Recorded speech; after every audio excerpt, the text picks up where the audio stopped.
Республикой дардырсау авшадма сауны компании, авшадма ишинаками ишикуштма вируса ахошай хаштырсыд ифтинеттем. Служба каныма чиара, что занудон юлдар саунс коронавирус иртештетем. Шенаниш зинаду аварбара канынс дуахаттем.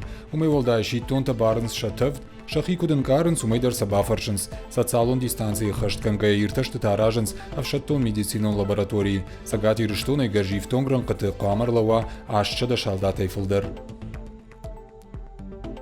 Когда призывника вызывают в районный военкомат, там удается направление на проведение анализа на ковид. Это ПЦРовский анализ, который делают у нас в Росздравнадзоре.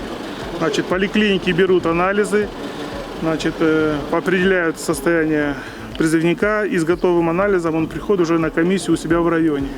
Там проходят все необходимые процедуры, его назначают в команду, предназначают, и в определенный момент привозят сюда на сборный пункт. На сборном пункте здесь уже идет повторный анализ. Если результат отрицательный, он идет дальше по этапу отбора на собеседование, на медкомиссию и войска.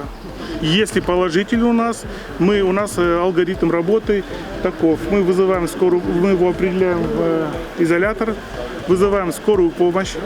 Скорая помощь наша городская, приезжает бригада. Они определяют, госпитализировать его или не госпитализировать, но в любом случае в Росздравнадзор идет, о нем идет информация. Если он госпитализируется, он лежит в больнице, если нет, то он на самоизоляции дома.